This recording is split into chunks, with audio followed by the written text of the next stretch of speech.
तो सबसे पहले ना वर्ल्ड वर्कशॉप थी पेरोडोंटिक्स में 1989 में, सबसे पहले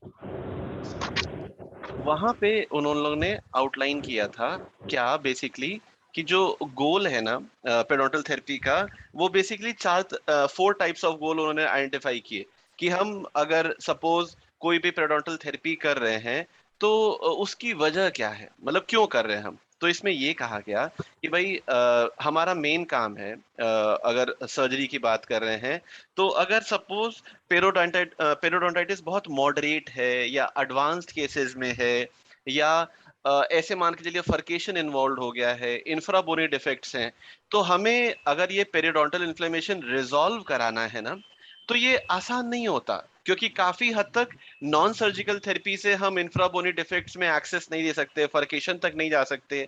तो वहां का पेरिडोंटल इन्फ्लेमेशन हम हटाएंगे कैसे, रिजॉल्व कैसे करेंगे।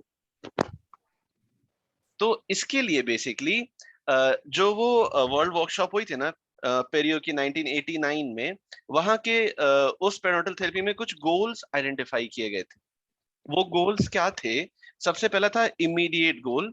इमीडिएट गोल में ये था कि जो पेरिडोंटल डिजीज हो रही है ना, उसको बेसिकली टू प्रिवेंट और अरेस्ट और कंट्रोल और एलिमिनेट।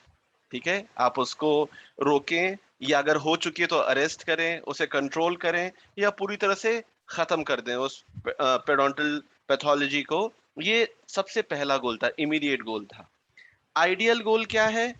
हम हीलिंग प्रमोट करें through regeneration of the lost form function in aesthetics. ये जितना फॉर्म फंक्शन एस्थेटिक्स ये सारा चला गया है, कोशिश करें वो दोबारा से रीजनरेशन से आ जाए, ये आइडियल गोल है। ठीक है। प्रैग्मेटिक गोल क्या होता है?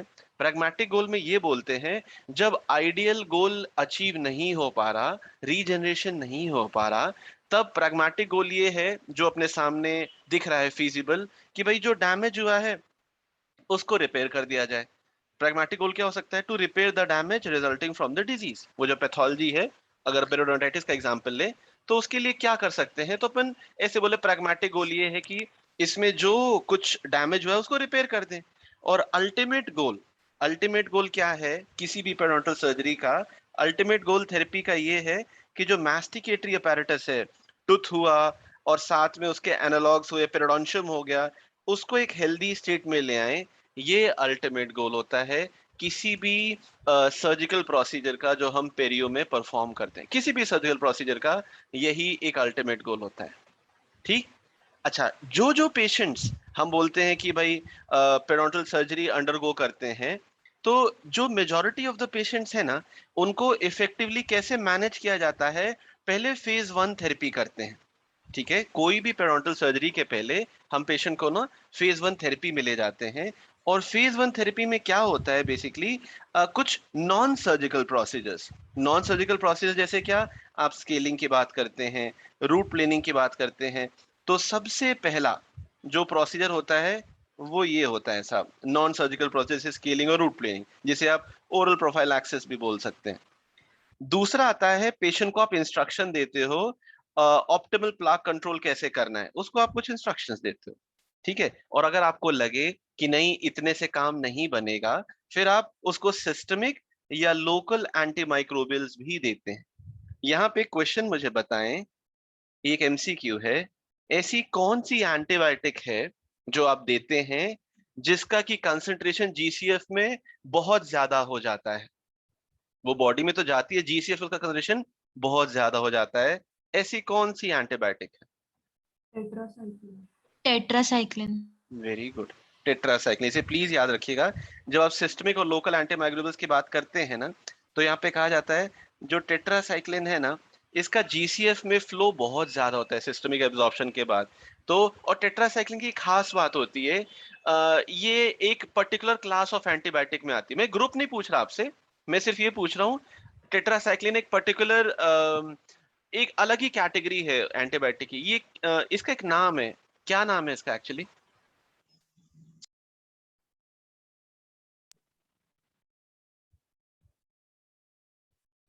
ओके ठीक है, ऐसे मान के चले टीसीएल जो है अ, थोड़े बहुत मान के चले छोटे छोटे कुछ माइक्रोब्स है उनके खिलाफ इफेक्टिव होती है, या बहुत बड़ा स्पेक्ट्रम कवर करती है tetracycline? Broad broad spectrum. Spectrum antibiotic. Very good. जो टेट्रासाइक्लिन है उसकी खास बात क्या है? आपने बोला ये ब्रॉड स्पेक्ट्रम एंटीबायोटिक है, ठीक है। इसका मतलब majority of organism, gram positive हो, ग्राम नेगेटिव हो, एरोब हो, एनारोब हो, सबको कवर कर रही है साहब। तो इसको आपने बोला टेट्रासाइक्लिन जो है ये क्या है? ये ब्रॉड स्पेक्ट्रम एंटीबायोटिक है। तो पहली चीज तो ये। और दूसरा आपने क्या बोला?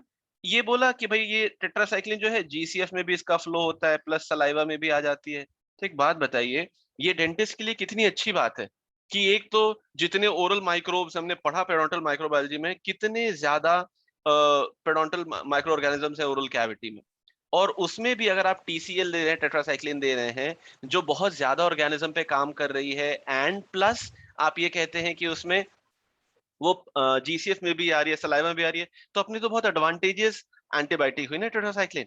तो इसलिए टेट्रासाइक्लिन एज अ डेंटिस्ट हम बोलते हैं बहुत ज्यादा लोग पहले प्रेफर करते थे। जब तक स्पेसिफिक एंटीबायोटिक नहीं आई थी तब तक टेट्रासाइक्लिन ही देते थे कि भाई कोई दवा काम करे ना करे, टेट्रासाइक्लिन तो करेगी ना, ब्रॉड स्पेक्ट्रम है और प्लस जीसीएफ में भी आ रही है।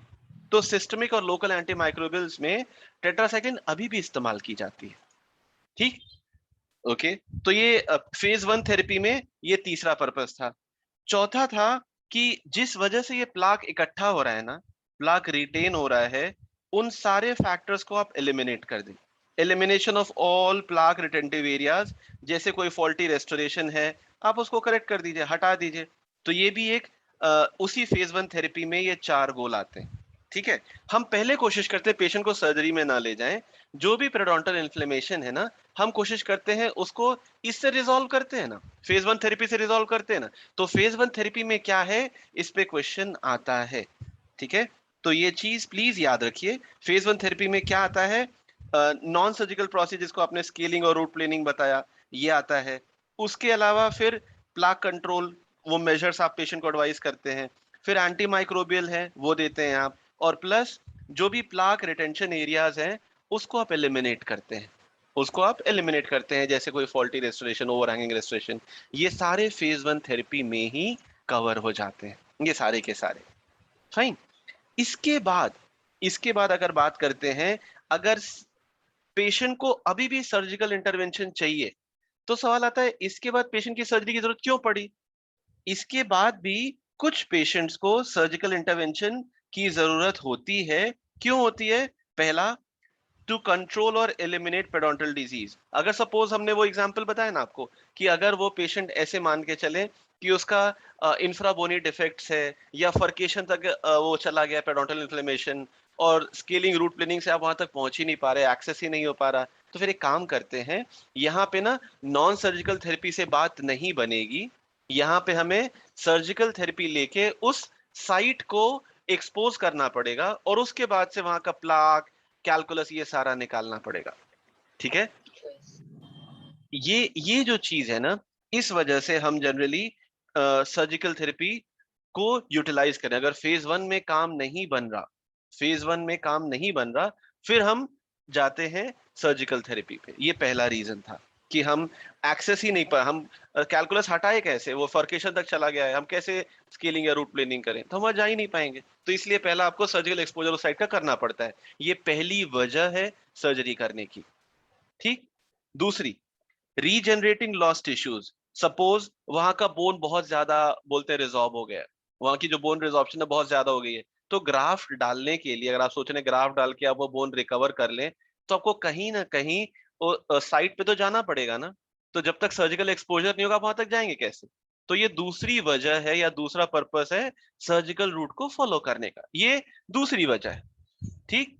अच्छा, फिर तीसरा, कोई ऐसी एनाटॉमिक कंडीशन नीचे है जो फेवर कर रही है पेरिडोंटल डिजीज को। कोई ऐसी एनाटॉमिक कंडीशन है जो पेरिडोंटल डिजीज को फेवर कर रही है, एस्थेटिक्स को इम्पेयर कर रही है, या उस एनाटॉमिक कंडीशन की वजह से आप एक ढंग का प्रोस्थेटिक अप्लायंस नहीं लगा पा रहे, उस प्रोस्थेटिक अप्लायंस का प्लेसमेंट नहीं हो पा रहा है, तो उस एनाटॉमिक कंडीशन को अगर आपको करेक्ट करना है तो आपको वहां तक तो जाना पड़ेगा ना।